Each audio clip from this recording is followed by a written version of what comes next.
नमस्कार विद्यार्थी मित्रांनो. तर आजचा आपला टॉपिक आहे नागपूर महानगरपालिका, त्यामधला civil engineering assistant. Civil engineering असिस्टंटचा प्रोबॅबल कट ऑफ काय असू शकतो याचं प्रेडिक्शन आपल्याला करायचं आहे.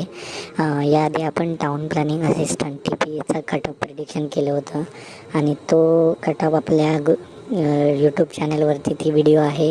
तर त्याचा कट ऑफ आणि ॲक्च्युअलमध्ये TPAचा लागलेला कट ऑफ किती सिमिलॅरिटी आहे ते तुम्ही बघू शकता.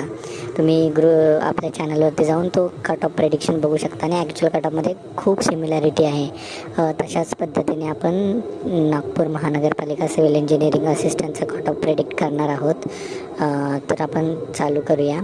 सगळ्यात पहिलं आपण पूर्ण व्हिडिओ त्याच्यावरतीच करत आहोत. तर सगळ्यात पहिलं आपण डिटेलमध्ये बघू की Nagpur municipal corporation 2025 civil engineering assistant cut off prediction.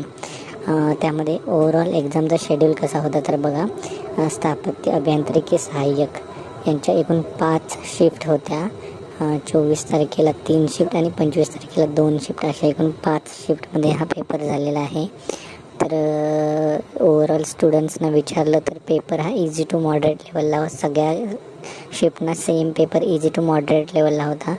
त्यामुळे नॉर्मलायझेशनचा जास्त इफेक्ट तर व्हायला नाही पाहिजे, पण तरीही नॉर्मलायझेशन कसं होतं त्यावरती पण डिपेंड राहील. तर आपण एक एक बघूया. तर ओपन अनरिझर्वड जनरलसाठी नंबर ऑफ पोस्ट 18 होत्या. ओके, म्हणजे 18 जागा होत्या जनरलसाठी, ओपन जनरलसाठी, आणि फिमेलसाठी 17 जागा होत्या. तर त्या 18 जागेसाठी प्रोबॅबल 170 प्लस, म्हणजे 170 पकडून चला, 170 प्लसच मार्क्स पाहिजेत. जी अपडेट आहे त्यानुसार 170च्या आसपास कट ऑफ लागू शकतो. फिमेलसाठी, जनरल फिमेलसाठी 158 प्लस कट ऑफ लागेल. नंतर EWS जनरलसाठी 4 जागा होत्या, त्याच्यासाठी 166 कट ऑफ लागू शकतो. आणि EWS फिमेलसाठी 5 जागा आहेत. तर त्या 5 जागांसाठी 148च्या आसपास, म्हणजे 148 प्लस कट ऑफ लागण्याची शक्यता आहे. नंतर SEBCसाठी जनरलचा cut off number of post होते 4. तर 4 सेम बघा. EWS आणि SEBCला सेम 4 जागा, 167च्या आसपास कट ऑफ लागू शकतो. परत फिमेलसाठी पण सेम 5 जागा, त्यांना 148च्या आसपास कट ऑफ लागू शकतो आहे. OBCसाठी जनरलसाठी 6 जागा होत्या आणि फिमेलसाठी 6 जागा. त्या जनरलच्या 6 जागांसाठी 168 कट ऑफ आणि फिमेलच्या 6 जागांसाठी 152 कट ऑफ. बघा, यावेळी TPAपेक्षा खूप सोपा पेपर होता, त्यामुळे कट ऑफ खूप हाय लागण्याची शक्यता आहे. आणि जेवढे मुलींच्या कॉन्टॅक्टमध्ये आपण आहोत त्यानुसार, त्यांच्या इन्फॉर्मेशननुसार कट ऑफ, त्यांचा स्कोअर पण हाय आहे, त्यामुळे कट ऑफ पण हाय लागण्याची शक्यता आहे. त्याच्यापुढे बघा NTD, आपण SBCचा बघायचा आहे. SBCचा जनरलचा नंबर ऑफ पोस्ट 2 आहेत आणि 2साठी 166च्या आसपास कट ऑफ, आणि फिमेलसाठी 1 जागेसाठी 150च्या आसपास कट ऑफ. नंतर NTDसाठी बघा, जनरलला 2 जागा आहेत, 2 जागेसाठी 166च्या आसपास कट ऑफ, आणि फिमेलला फक्त 1च जागा आहे, त्या 1 जागेसाठी 150च्या आसपास कट ऑफ लागण्याची शक्यता आहे.